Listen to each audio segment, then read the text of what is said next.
Oi pessoal, meu nome é Laís Teixeira, eu sou médica hematologista, faço parte do grupo do SOFOSMED e hoje eu vou falar os fundamentos da leucemia.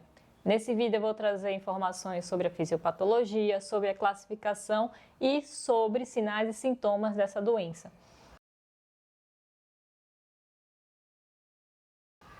A gente começa lá no século XIX, que foi a primeira vez que o termo leucemia foi cunhado por Rudolf Virchow, em que observou que pacientes com hiperleucocitose, ou seja, leucócitos acima do valor de referência, de forma importante, apresentavam um sangue leitoso. E quando a gente pega esse tubo desse paciente e faz a centrifugação, a gente observa que a camada de células brancas são maiores. Isso dá aquele aspecto leitoso, o excesso de células brancas. E é justamente daí que vem a etiologia do nome leucemia. Ela vem do grego, em que leuco significa branco e ânima significa sangue. Portanto, sangue branco. Antes de partir para explicar um pouco da fisiopatologia da doença, da leucemia, eu queria primeiro classificar a doença, porque são fisiopatologias diferentes conforme for o subtipo.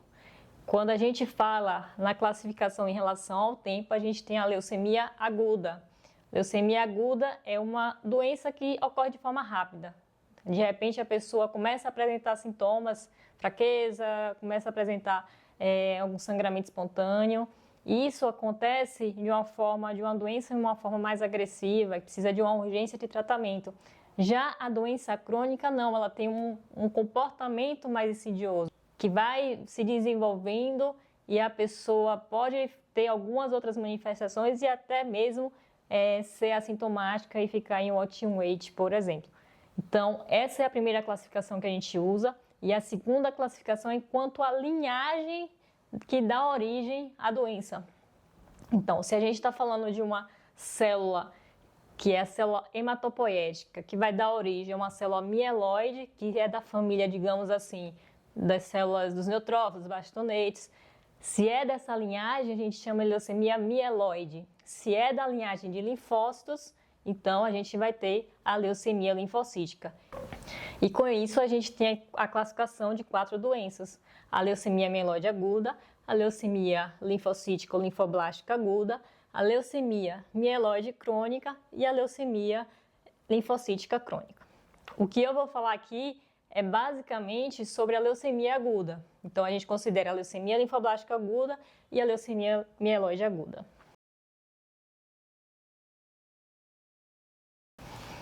A gente tem que pensar que a medula óssea é nossa fábrica do sangue. E dentro dessa fábrica do sangue, a gente tem células que são destinadas a produzir algum tipo específico de célula. Por exemplo, a gente tem aquela célula que vai produzir as hemácias. A gente tem aquela célula progenitora que vai fazer a produção das plaquetas e tem aquela célula que vai ser capaz de produzir nossos leucócitos, nossas células de defesa. O que acontece na leucemia é que uma célula progenitora, a célula hematopoética, ela sofre uma mutação. E às vezes, na verdade, é necessário mais de uma mutação para que ela se modifique e comece a se proliferar. Ela perde a capacidade de diferenciar e ela começa, na verdade, a ter uma resistência à apoptose.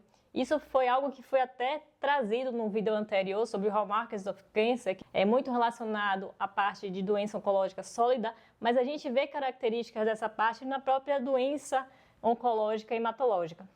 Então, a leucemia tem essa característica. Essas células blásticas, que a gente chama, são células que não são funcionais. Apesar dela estar presente, ela não tem a capacidade de fazer um sistema de defesa eficiente. E o que acontece é que essas células vão, então, se expandindo dentro da medula e acaba atrapalhando a produção das outras células. Então, com isso a gente tem a anemia, né? A gente vai ter a deficiência da produção das células vermelhas e aí o paciente pode sentir a fraqueza, né? A palidez, começa a ter esse cansaço, geralmente a evolução mais aguda. A gente tem também uma deficiência na produção das plaquetas, a paciente geralmente cursa com a plaquetopenia, e aí equimoses, mesmo sem trauma, sangramentos que podem acontecer de forma espontânea. E o que é mais até grave, que a gente tende a ter que fazer uma intervenção imediata, é a neutropenia. Os pacientes, eles têm um risco aumentado de ter uma infecção grave e que pode chegar, por exemplo, na emergência, conversando com você e dentro de 24 horas essa infecção ela evoluir para uma piora importante e levar até a óbito. Então, a leucemia ela tem essa característica de comprometer a produção das células sadias. Mesmo que os pacientes que apresentem os leucócitos no sangue, né, periférico, que a gente chama, quando faz hemograma, apresenta uns leucócitos, por exemplo, de 20 mil, 30 mil. Se esses leucócitos estão à custa de blasto, a gente considera que esse paciente é um neutropênico funcional, porque os blastos eles não têm ação como mecanismo de defesa. E é importante também salientar que essas células elas têm capacidade proliferativa, muitas vezes, exponencial. Então, às vezes, pacientes têm a leucemia aguda, faz um exame de hemograma que mostra um leucócitos de 10 mil.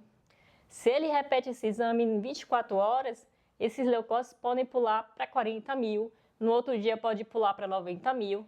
Então, a leucocitose muitas vezes traz risco também para o paciente, a gente chama de leucostase, que pode ser tema de outro vídeo em outro momento. E a gente sabe que a leucemia aguda, ela pode dar também outros sintomas.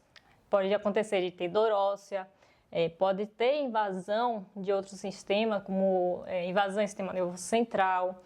Pode também surgir tumores que a gente chama de sarcoma granulocítico, por exemplo, e que são acúmulos de células blásticas extramedular, que classifica também como uma leucemia aguda.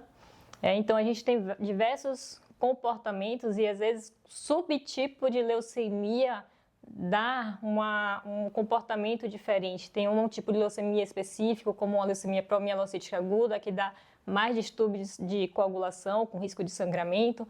Então, aqui a ideia é dar um aspecto geral da leucemia aguda, os sinais e sintomas. É um campo muito vasto, em que a gente tem muita coisa a ser discutida, muita coisa evoluiu aí de avaliação, como citogenética, biologia molecular, também sobre imunofenotipagem, que a gente faz essa avaliação e definição quanto ao tratamento.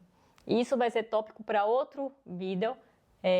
Se você gostou, se você curtiu, acompanhe a gente vai trazer vários vídeos sobre a oncologia, sobre a hematologia e cuidados paliativos. Gostaria de aproveitar para dar uma dica de um livro, é esse aqui, O Imperador de Todos os Males.